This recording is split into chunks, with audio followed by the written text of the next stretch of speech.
Life on the Road episode of NASCAR Coast to Coast presented by Whelen Engineering. On the road, in the air, and around the world, Whelen is trusted to be seen, trusted to be heard, and trusted to perform. My name is Chris Wilner, MRN Pit Reporter.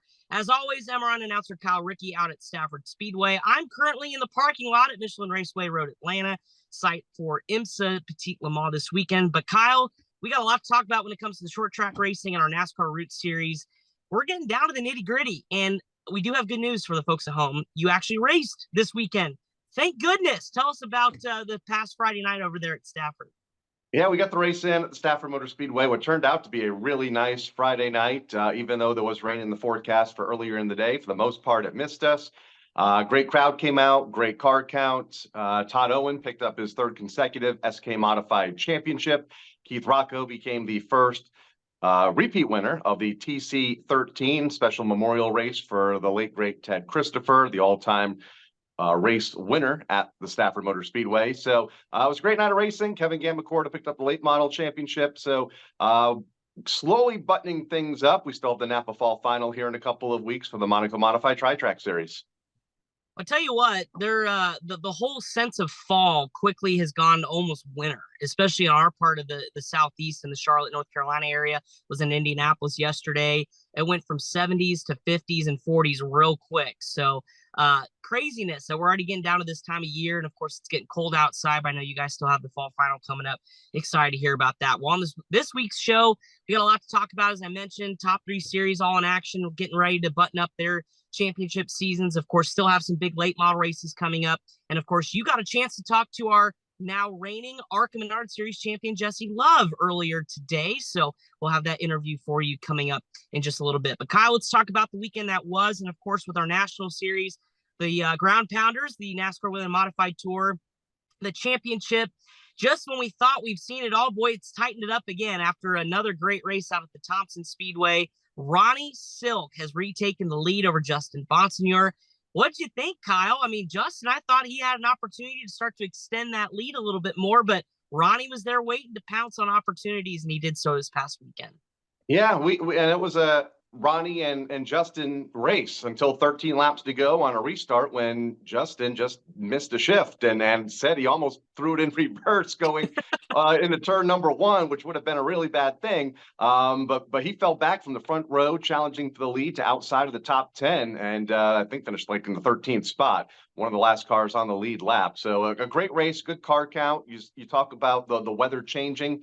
It changed up here because it got cold when that sun went down just after the Modified Tour race. They got rained out, of course, on Saturday because it wouldn't be a major race weekend up here without at least one day getting rained out. So they ran, I think, 13 features or 12 features on Sunday, plus all the qualifying and practice. It was a long day. It was a chilly night, but a good show for the NASCAR Whelen Modified Tour. And now Ron Silk looking for his second title going to Martinsville here in a couple weeks. Oh, it's going to be so much fun. The Virginia's for Racing Lovers 200 wrapping up at Martinsville, as Kyle mentioned, in a couple weeks.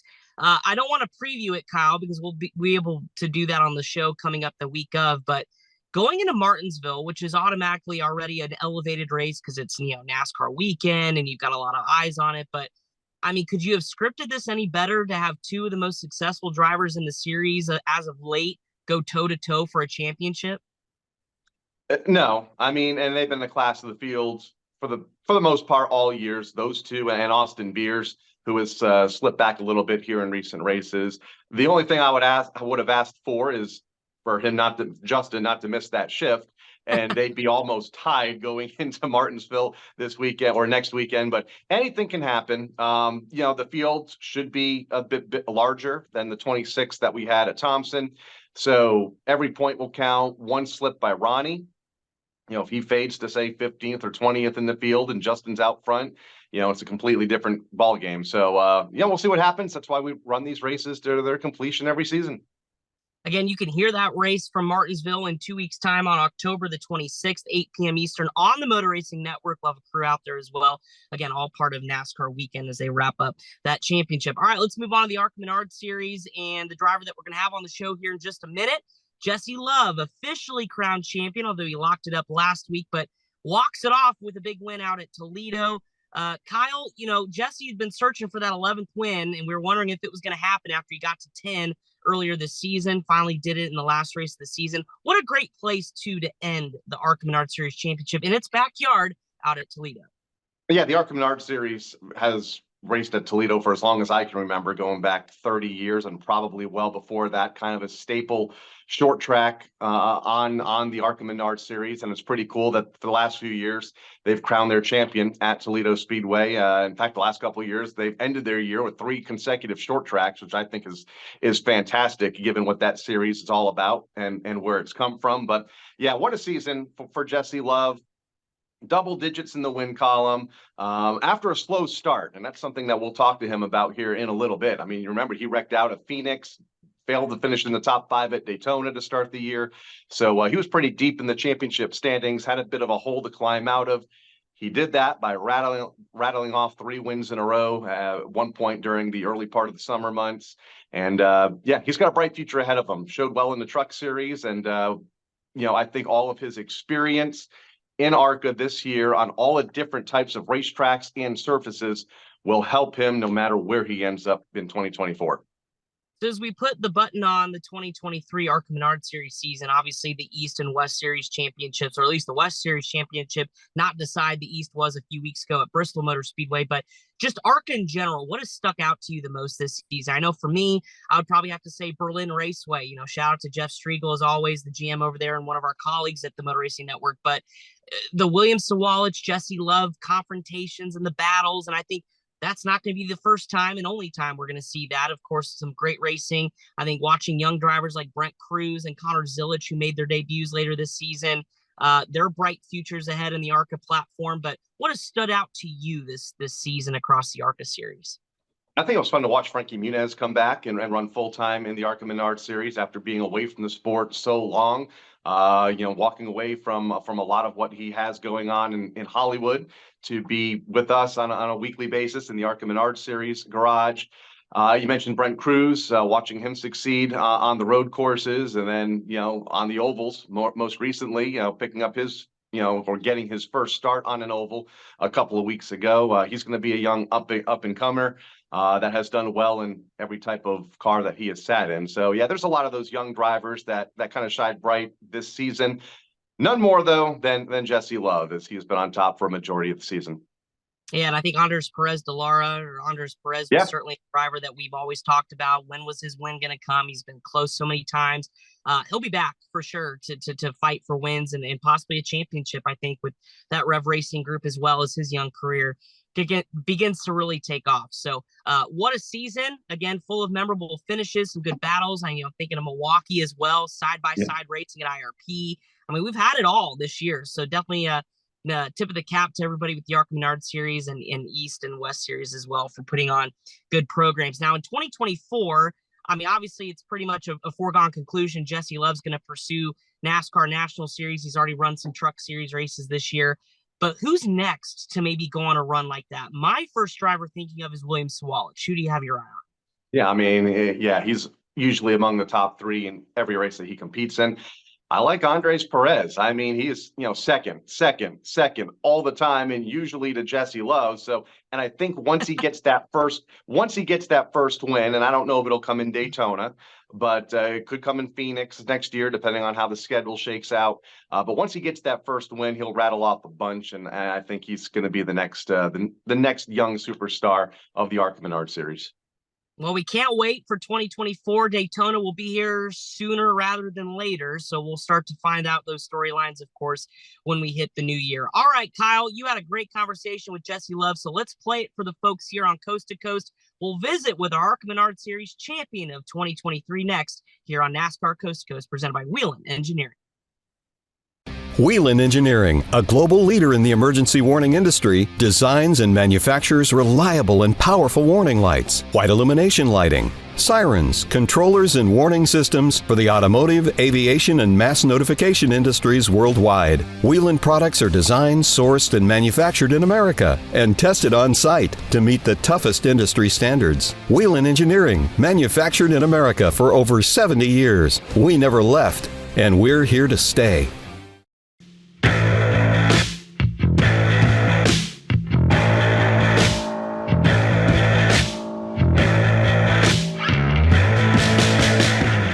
Back here on NASCAR Coast to Coast on the Motor Racing Network, we have talked about the ARCA Series since they debuted on the racetrack for the year back in February in Daytona.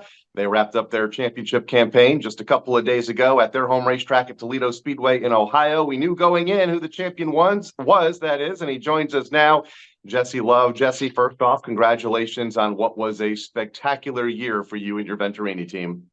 I appreciate it. Yeah, I definitely needed it, and thanks for having me.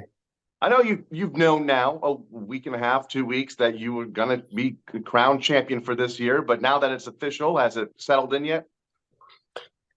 Yeah, a little bit. I think that the biggest thing is just kind of a sigh of relief going into the season, knowing what my goals were to go win the championship. And now that I've crossed that bridge, it definitely takes the stress off your shoulders. And actually the best feeling for me, because there wasn't really like a moment, right, where we knew we won.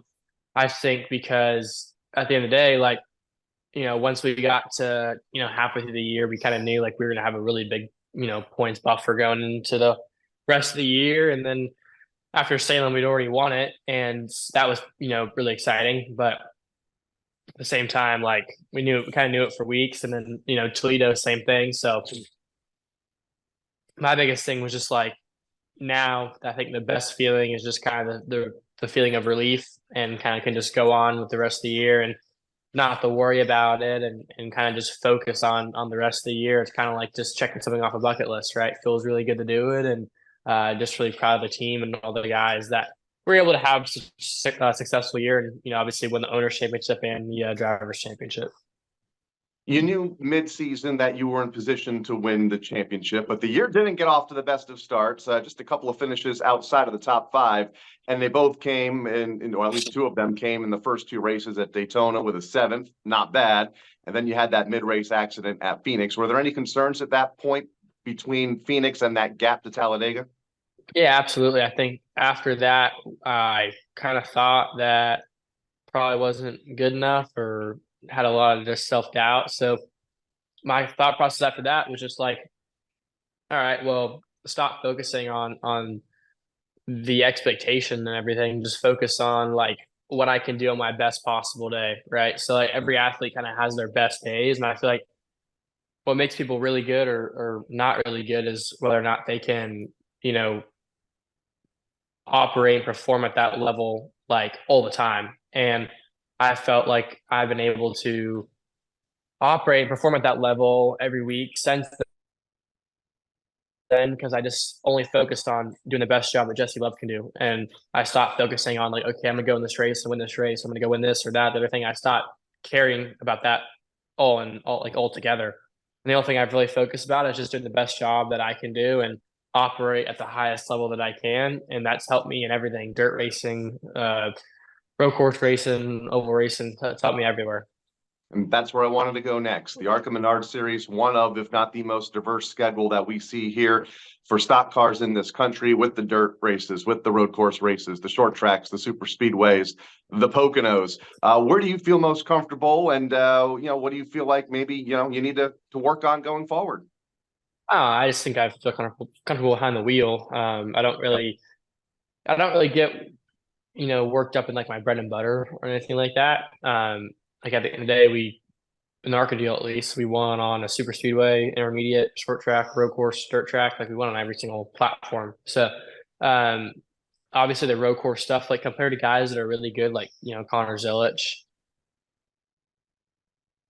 that are also coming up, like that kid definitely has probably an edge on me. But at the same time, like I think that as far as the collectively goes, the whole platform goes, I feel like I'm probably the most diverse, and I feel like I have worked really hard at that throughout the last few years, and really proud of like how the intermediate stuff's gone, because I wasn't sure how I do about that. The road course stuff's taking a big jump this year, and I'm gonna do some THU racing next year to get that even better. How did your West Coast, it's been a couple of years since you won the West Series Championship back to back. How did maybe that experience in running for a championship 2 and 3 years ago maybe help you in running for a much larger championship this year? Obviously, the schedule nearly doubled from what the West Series runs. Yeah, it's huge. And, obviously racing against a lot of drivers, and you're racing against really good guys out here, especially when like you have some Cup guys that come down or some Truck Xfinity guys that come down. So it makes like the week to week deal harder. But as far as the championship goes, it wasn't probably as tough as the West deal as far as like putting together, every week having to be really perfect because you have so many races, right? You can kind of mix them up if you have a good stretch of races. Like we won 3 in a row, I think twice, and won 4 in a row. So like having those waves of momentum really helped us out. And I don't know, just obviously biggest thing for me was, making my worst day better than my competition. So not having too bad of a day. You drive for Venturini Motorsports. Bill Venturini, obviously one of the most colorful characters in the garage, has been for 4 decades. What's it like driving for Bill? It's awesome. And him and his son Billy are great. They work really hard, and Bill's still at the shop every day too, working, and so is Billy. And it's cool. I enjoy Bill a lot. Now I told him on the plane home, I was like, now you can kiss my ring too. I don't have to just kiss yours, because he always tells me to kiss the ring whenever I see him. So, I'm proud to be a part of the organization, and I wanted to leave a big impact on Venturini their deal for, a few years, and wasn't really firing on all cylinders. And I'm glad that this year turned out how it did, that I can kind of step away after this year and know that I've left the impact that I wanted to this year. Pair starts in the Truck Series here this season as well for Tricon. What were some of the takeaways from those events? Obviously, deeper field, longer races. I'd say how much I suck at restarts. I thought that I was phenomenal at them, and then I realized after Kansas that I kind of suck at them. So, the biggest thing for me at an intermediate, like Gateway was fine. We were fine on restarts there, but I would say, sorry, my dog just has a new toy. But I'd say like Kansas, like we were really, really fast and just could not restart. Not sure if we had a little bit of a motor handicap there, but no, we just, that was the biggest issue there. And other than that, speed was great. So really happy with, so my speed is really up there. I was happy with my pit stop times, all that stuff, and green flag averages and everything, how I got through lap traffic. But the biggest issue for me really was just kind of, put myself in position. I feel like once I stop losing spots and restarts and maybe gain some, we should be in contention to win pretty soon. So that's the biggest thing going into Phoenix, is just do the best job that I can do. Because I didn't do the best job I could have done at Kansas. I thought I did a really great job at Gateway, but not at Kansas. So, Phoenix is just focusing on doing my best work. And I think if we do that, we can have a shot to have a really good night. The race coming up at the Phoenix Raceway, coming up part of championship weekend, the first weekend of November. And I guess the big question is then what? What are you hoping for 2024 for next year? Yeah, I mean, I think that I'm probably going to sit in a truck in the Xfinity car next year. As far as full-time or part-time or all that stuff, I'm not really sure yet. The truck schedule just came out, so the Toyota's kind of building my schedule right now. But I feel really confident. I feel like we've had a great year with Toyota. We're still have a great relationship. So next year for me is honestly going to be about kind of development, win where I can, but set myself up for a truck, campaign in 25. Look forward to it. We're going to get through Phoenix first in a couple of weeks, and then we'll focus on 2024. But congratulations on everything you've done here in 2023, including that ARCA Series Championship just a couple of days ago.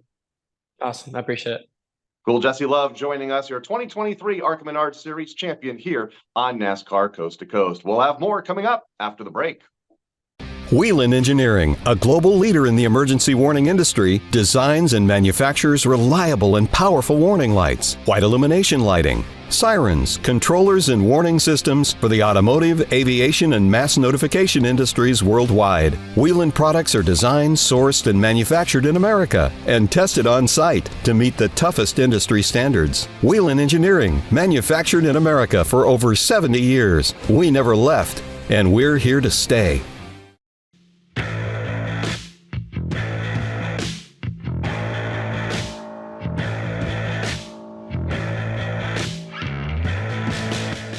Welcome back to NASCAR Coast to Coast, presented by Whelen Engineering. Kyle, great sit down there with Jesee Love. Of course, not done yet, just getting his career started. Of course, ARCA Series champion, but I think he'll be a threat in NASCAR when we talk about the Truck Series next year in the future, and as well as I think he'll be racing on Sundays sooner rather than later. Yeah, like you said, he's won on every type of racetrack this year alone. The super speedways, the short tracks, the dirt tracks, the road courses. He has all the confidence there. He has the talent. This year he has the tools, and I assume that he'll have the tools going forward in 2024 to, get more of those victories. We'll be talking a lot about Jesee Love for years to come. Probably more than likely, like you mentioned earlier, in NASCAR's National Series. Absolutely. Appreciate Justin for joining us on the show. How about some races coming up this weekend, Kyle? Speaking of ARCA, the last of the three that's still in action is the ARCA West Championship, as they'll roll on again, crowning their series champion at Phoenix Raceway in a few weeks. It's the ARCA West Star Nursery 150 at the Bull Ring at Las Vegas. And boy, this is a cool race weekend because the NASCAR stars are right across the street at the big track. You've got the Bull Ring that always produces exciting racing, a lot of good West Coast racers are in the entry list. What can you tell us about what to expect as that series hits with a couple races to go in their season? Yeah, Sean Hingorani, the championship leader over Trevor Huddleston going into the event. You'll have guys like Landon Lewis and Tyler Reif looking for wins on Friday night, what would be a late start for those of us here on the East Coast. I love the Las Vegas Motor Speedway Bull Ring. I've been there a couple of times. If you've never been to the Las Vegas Motor Speedway, or sometimes if you have, and you come in the back entrance behind the front stretch, you don't even know the Bull Ring is behind turn number 2, right, all but in the parking lot, right up against Las Vegas Boulevard. So get out there if you're able to take part in the race weekend. It's right up the road from the Las Vegas Strip, literally right outside of turn number 2 at the big track. They put on some great racing, and so many great drivers have come from the racetrack, like the Busch brothers. So it's been around a long time, a historical racetrack.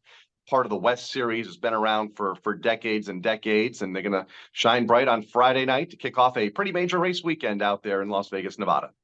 Absolutely, as the Cup Series and Xfinity Series playoffs continue to roll on. And don't forget, too, Hailie Deegan. That's where she really started to make a name for herself in the NASCAR world, winning at the Bull Ring out in Las Vegas. And, of course, Hailie making that announcement earlier last week, going to run Xfinity Series full-time for AM Racing in that Ford Mustang. So good stuff from her. All right. Speaking of short track racing and cutting your teeth, how about Lane Riggs putting on a show? But it was Deke McCaskill who got it done with the Cars Late Model Stock Tour out at South Boston. Lane Riggs again teamed up there with Rodney Childers and that KHI number 62. Had a win taken away in the tech shed a few weeks ago, but put on a good opportunity, at least qualified well and ran up front. But Deke McCaskill, it's hard to beat him when he's on his A game. A veteran driver, part of that series. He's been running late models down in the Southeast for years and years and years, long as I can remember. And it's been a while since he's been to victory lane. So pretty cool to see him get a win at South Boston Speedway. Nick Loden picked up the win in the pro late models on that same evening. I know the Cars Tour winding down their season as well. I think just 2 events remain before they crown their champions for 2023. That's right. Carson Kvapil got a top 5 as he continues to hold that championship lead, trying to go back-to-back for Junior Motorsports in that 8 cars. So we'll see what happens here with a couple more points to go. Did want to give a shout out to old Kenny Wallace. How about Herm being behind the wheel again? And, it's typical. He's not retired, obviously. He's kind of like Kenny Schrader. He's been running dirt cars still here and there out in the Midwest and where he lives out in Missouri. But to see him on an asphalt track again, run, even if it was a late model and not necessarily a stock car, how cool is that to see Kenny back in action?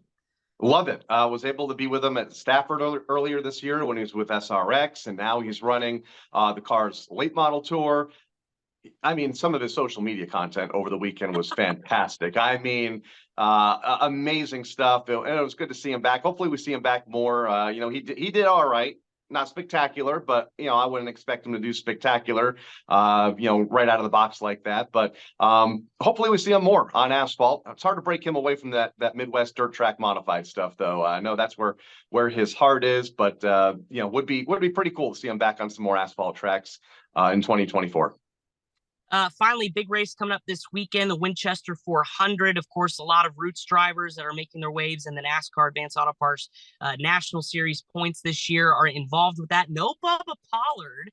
He is not in. He's actually going to be running a dirt car down in the Southeast. So he's not entered in this one. But, of course, Winchester Speedway is a legendary racetrack. Hosted some of the great races over the course, whether it's open wheel or late models, you name it. It's been on that racetrack. High banked, high speed. But what do you think? I know William Sawalich is involved in that one. a crown jewel, right? Especially as we get closer and closer to the Snowball Derby coming up in December, you want to get on a little bit of a momentum run. And when you have the Winchester 400 and the All-American 400 coming up in a couple of weeks, couple opportunities to get that momentum. I expected more cars. I'll be honest. I think there's only 25 right now entered for a field that I think last year had 37 or 38 cars. So hopefully there's more entries that trickle in here over the next couple of weeks. Love Winchester Speedway. Watched that place on the old Thursday Night Thunder shows years ago with USAC Midget and sprint cars. And, it was hairy then. It's hairy now, even with the stock cars out there. But it's always a good show.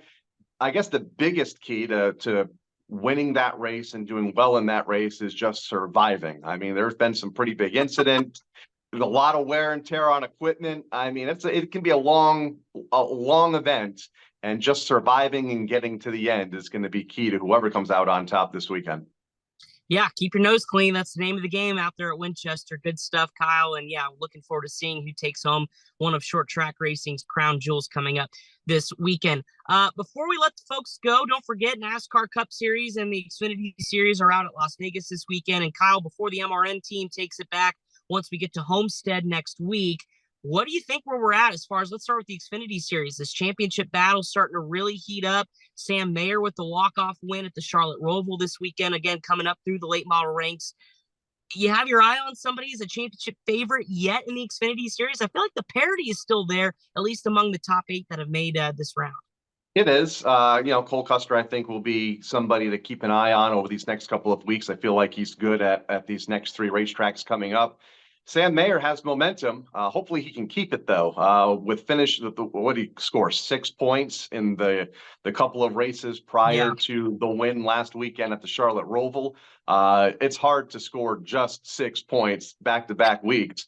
You're all but finishing last. So hopefully they have the ship righted and momentum back on their side. I know I talked to him earlier this week following the win. He's optimistic after a pretty good run there. Back in the spring, he says he's learned a lot more about the race cars. The team has come a long way, but as has the entire garage. So we'll see Saturday afternoon if Sam can go back-to-back and maybe advance into that championship 4. And on the NASCAR Cup Series side, obviously AJ Allmendinger not in the playoffs, goes out and wins at the Roval, place he's been pretty good at as of late with a number of Xfinity wins and now adding a Cup Series win to his resume. The emotion, Kyle, let's talk about that. How refreshing is that to see? I mean, again, I think it's a big deal no matter who wins a Cup Series race, and the drivers will tell you that. But when you're a Denny Hamlin or a William Byron or somebody who's got multiple wins every year on the season, it almost kind of becomes an expectation. But when you're AJ Allmendinger, and you heard him say it on the broadcast on MRN, you never know, or on PRN, you never know when your last one's going to be. So I think the emotion that you see, that's what being successful in the Cup Series is all about. And that was just really, really cool to see. A lot of emotion. Great to see that. Wish we saw more of it like that. Sometimes I think a lot of these drivers once they get to that level, they get too comfortable and, it's just kind of routine that, they're expected to win and they should be winning. And when they do, that's why we're here. But not with AJ, a whole set of different emotions there and still refreshing to see. And he said it on both of the broadcasts over the weekend, both on television and radio. You just never know when you're going to get the last one. And, we still don't know what he's doing in 2024. I know there's a lot of speculation with Colleague Racing and AJ Allmendinger as to where he will end up next season. So, that may have added to that emotion that we saw over the weekend. For sure. And speaking of emotions, Kyle Larson went from possibly being eliminated in this round to now punching his ticket to the round of 8 after it looked like Kyle Busch had an opportunity to win their leading after halfway. But talked to Kyle yesterday down in Indianapolis for a sprint car event. Breath of fresh air as he goes to some tracks he's mightily good at. Las Vegas, Homestead, 2 places that he's done really well at. So one of those drivers that maybe some people had eliminated now has an opportunity to go race for a second championship in Phoenix. So Kyle, we'll see what happens, but looking forward with the Motor Racing Network getting back on the air next week at the Homestead Miami Speedway, where it'll be up on the fence there with the NASCAR Cup Series. So good stuff. Appreciate Jesee Love for being on the show here this week. And time for me to get to work, Kyle. What do you think? How's your weekend shaping up? Anything up in your neck of the woods? Let's see. Where are we at? Well, it's going to rain. Imagine that. The New England Waterford Speed Bowl has their championship night on Saturday night. If it rains out, they'll run it next Friday night before their big modified race next Saturday with the Monaco Modified Tri-Track Series. Do want to give a quick shout out. Congratulations to Megan Fuller, 21-year-old daughter to NASCAR Modified Champion, former NASCAR Modified Champion back in the 90s, I believe, Rick Fuller. She picked up her first SK Light Modified win over the weekend at Thompson. Mark Jennison picked up the Pro Stock Championship at the Seekonk Speedway as they were finally able to get their final weekend in the book up in Massachusetts. And that's some of the news and notes as we begin to wind down and wrap up another season up here in New England. And pretty soon it'll start to snow in your neck of the woods. So bundle up there, Rick. Well, thank you so much, everybody, for tuning into this week's episode of NASCAR Coast to Coast, presented by our friends at Whelen Engineering. On the road, in the air, and around the world, Whelen is trusted to be seen, trusted to be heard, and trusted to perform. Time to get back to work. My name is Chris Wilner for Kyle Rickey and our producer, Pat Jaggers. Enjoy your weekend of racing on the grassroots level, and, of course, we'll talk about it all next week.